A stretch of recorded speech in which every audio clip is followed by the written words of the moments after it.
हमारे घर के पितृ कौन हैं? क्या वो पितृ हमें दुखी करेंगे या हमें सुख पहुंचाएंगे? घर में क्या प्रेत वाकई में ही वास करते हैं? घर में सबसे अधिक पूजा पाठ होने के बाद भी क्या ये समस्याएं हो सकती हैं? जो व्यक्ति दिन भर पूजा पाठ कर रहे हैं, क्या उनके घर में प्रेत का वास हो सकता है? जय सिया राम प्रिय दर्शकों, मैं राहुल मिश्रा और पुनः आप सभी का मेरे YouTube चैनल पर स्वागत है। आज इन सभी प्रश्नों का उत्तर हम इस वीडियो के माध्यम से आप सभी को देने वाले हैं। यदि आप पहली बार इस चैनल पर आए हैं तो मैं आपसे आग्रह करूंगा कि कृपया चैनल को सब्सक्राइब अवश्य करें, ताकि हमारे वीडियो के माध्यम से आपको भी ये छोटी छोटी जानकारी प्राप्त हो सके और आप भी अपने जीवन को धन्य बना सके। सबसे पहले हम बात करते हैं कि पितृ क्या होता है। देखिए, जब भी किसी व्यक्ति का देहावास होता है, जब कोई व्यक्ति इस संसार को छोड़कर जाता है और वह नया रूप धर ले, इसके बीच में एक प्रक्रिया है, एक समय निर्धारित किया गया है, जो कि हर एक धर्म में अलग अलग प्रकार की चीजें मानी गई है।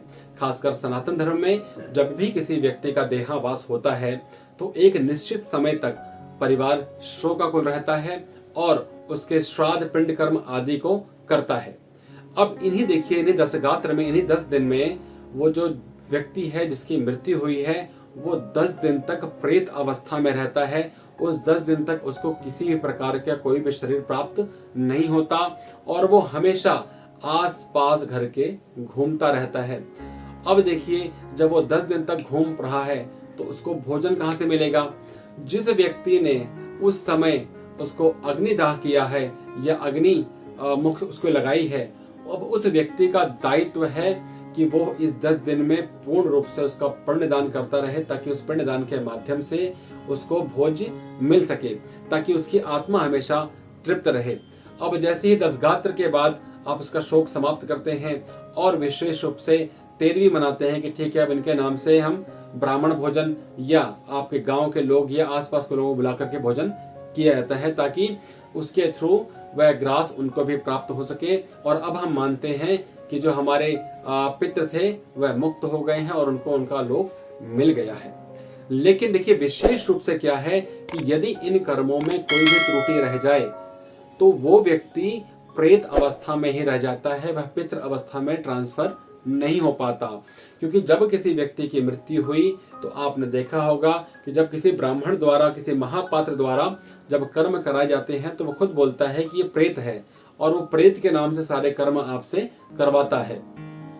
इसके बाद ही उस प्रेत को आपके पितृ की अवस्था में मिलाना पड़ता है मंत्रों द्वारा। एक क्रम है, उसके द्वारा इन चीजों को किया जाता है। और यदि उन कर्म में कोई भी त्रुटि आ गई तो आपके जो घर के जो पितृ थे जिनकी मृत्यु हुई, जो चाहते हैं कि अब वो पितृ बन जाएंगे, वह पितृ ना होकर के प्रेत की अवस्था में ही रहते हैं। अब जो व्यक्ति प्रेत की अवस्था में रहेगा, हालांकि वो आपको परेशान नहीं करेगा, लेकिन जब जब उसके ऊपर संकट आएगा, जब जब वह व्यक्ति परेशान होगा, तो वो उसका बदला आपसे निकालेगा। क्यों? क्योंकि आपके ही कारण, आपने क्योंकि उसका पूर्ण रूप से कर्म नहीं किया, उसके कारण की वजह से वह परेशान हो रहा है। अब होगा क्या, जब आपके घर में समस्याएं होंगी, खासकर फीमेल्स में बहुत सारे सिम्टम मिलेंगे। पहला क्या कि ऐसे लोगों को नींद में या सपने में पानी के सांप बहुत दिखते हैं, इनको पानी बहुत दिखता है। छोटा सा बच्चा रोते हुए नजर आएगा या हंसते हुए नजर आएगा, या मरे गिरे व्यक्ति बहुत ही ज्यादा दिखने लग जाते हैं। यदि इस प्रकार के सपने आपको आते हैं तो आप दिए गए नंबर पर अवश्य संपर्क करें, ताकि हम आपके इस प्रॉब्लम को दूर कर सकें। देखिए, हर एक चीज का उपचार होता है और इसका भी उपचार मंत्रों द्वारा है। क्योंकि यदि आप सनातनी हैं तो आपको मंत्रों पर बिलीव करना पड़ेगा, क्योंकि जो त्रुटि आपने पहले करी उसको फिल भी आपको करना पड़ेगा, ताकि आप पूर्ण रूप से स्वस्थ रह सके। अब ये हुआ हमारे पितृ, जो कि पितृ या प्रेत अवस्था में हो सकते हैं। दूसरा हम बात करते हैं प्रेत। अभी प्रेत कौन है? देखिए, पहले प्रेत तो वो जो पूर्ण रूप से पितृ में ट्रांसफर नहीं हुए। अब दूसरे प्रेत कौन? मान लीजिए आपके लिए कोई मरा हुआ व्यक्ति तो पितृ हो सकता है, जो कि आपके घर का है, लेकिन यदि वह व्यक्ति दूसरे घर का है और वो व्यक्ति का भी पूर्ण रूप से संस्कार नहीं हुए होंगे, तो वो व्यक्ति आपके लिए प्रेत कहलाएगा। अब वो आपके लिए पितृ नहीं है, क्योंकि आपके पितृ दूसरे हैं, लेकिन क्योंकि उस व्यक्ति का भी पूर्ण रूप से संस्कार नहीं हुआ, तो वो व्यक्ति भी प्रेत की अवस्था में है। अब ये प्रेत की अवस्था में जो व्यक्ति होता है, जो भी चीजें हैं, इनमें आप देखेंगे तो इन अवस्थाओं में पृथ्वी तत्व बिल्कुल भी नहीं होता। भूत प्रेत पिशाच जितनी भी चीजें हैं, इनमें पृथ्वी तत्व नहीं होता।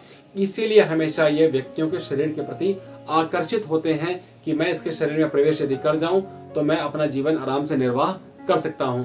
क्योंकि यदि आपके अंदर पृथ्वी तत्व की कमी है, पृथ्वी तत्व नहीं है, तो आपके अंदर वायु तत्व और आकाश तत्व बहुत ही ज्यादा मात्रा में मिलता है और आपका शरीर सूक्ष्म अवस्था में रहता है। आप कभी भी कहीं भी विचर सकते हैं, कहीं भी घूम सकते हैं, उसमें कोई आपत्ति आपको नहीं होती। पृथ्वी तत्व सबसे भारी तत्व माना गया है। इसीलिए जब किसी व्यक्ति का देहावास होता है और उसके शरीर को जला दिया जाए तो उसका पृथ्वी तत्व समाप्त हो जाता है। लेकिन क्योंकि वह प्रेत अवस्था में है, उसका पूर्ण रूप से अभी तक संस्कार नहीं हुआ, जिसके कारण से वह परेशान है। तो आपसे मैं आग्रह करूंगा, यदि इस प्रकार के सपने आप देखते हैं तो कम से कम अपने पितरों के निमित्त कोई न कोई कार्य अवश्य करें, ताकि आप भी सभी प्रकार के संकटों से दूर हो सकें। यदि आपके घर में पितृ पक्के हैं, पितृ अच्छे हैं, तो आपके घर में कोई भी समस्या नहीं आती है। लेकिन यदि आपके घर में पितरों की समस्या है, पितृ अच्छे नहीं है, तो आपके घर में किसी प्रकार की तरक्की नहीं होती। इवन यहाँ तक मत्स्य पुराण के अनुसार पितरों ने कहा है कि यदि हमारा पूर्ण रूप से संस्कार नहीं होगा तो जब जब हमें भूख लगेगी तो हम आपका रक्त तक पिएंगे। अर्थात आपके घर में किसी प्रकार की कोई भी बरकत नहीं हो पाती है। कुल को चलाने के लिए कोई बचता ही नहीं है। परिवार में सिर्फ कर्जा ही होता है। रोग शत्रु इतने बढ़ जाते हैं कि आप कोई भी काम नहीं कर सकते। यहाँ तक कि घर की मरम्मत भी करवाने चलते हैं तो घर की छत भी गिर जाती है। ये समस्याएं हैं पितरों की। यदि ये समस्या आपके घर में है तो आप अपने पितरों का उपाय अवश्य कराएं। अब हमने बात करी प्रेत और पितृ, ये दोनों चीजें हैं। अब मान लीजिए किसी भी कारणवश आपसे गलती हुई हो, आपने संस्कार नहीं किया हो, या आपको सिम्टम आ रहे हैं, तो आपको करना क्या है, आप अपने पितरों के निमित्त खासकर श्राद्ध पक्ष में उनके नाम से दान पुण्य अवश्य करें और जितना हो सके कोई न कोई पाठ घर में अवश्य कराएं। चाहे वह सुंदरकांड हो, चाहे वह सत्यनारायण कथा हो, चाहे वह भगवत कथा हो, चाहे वह शिव पुराण हो, कोई भी ऐसी कथा जो आपके पितरों को अच्छी लगती हो, या आपके घर के जो बुजुर्ग हैं, जो भी व्यक्ति है, उनका जो भी इच्छा हो, खासकर पूजा पाठ से लेकर के, वो कार्य अवश्य कराएं। क्यों कराएं? देखिए, कथा है एक गोकर्ण की। गोकर्णी कथा हम सब ने सुनी है, क्योंकि श्रीमद् भागवत का आरंभ ही वहीं से हो गया है, जहाँ पे आपने देखा होगा कि बांस के 9 पोलों में उनकी आत्मा वास करती थी और जैसे जैसे कथा पूर्ण होती गई वैसे वैसे वो बांस खुलता चला गया और उनके जो गोकर्ण के भाई थे उनको भी मुक्ति प्राप्त हुई।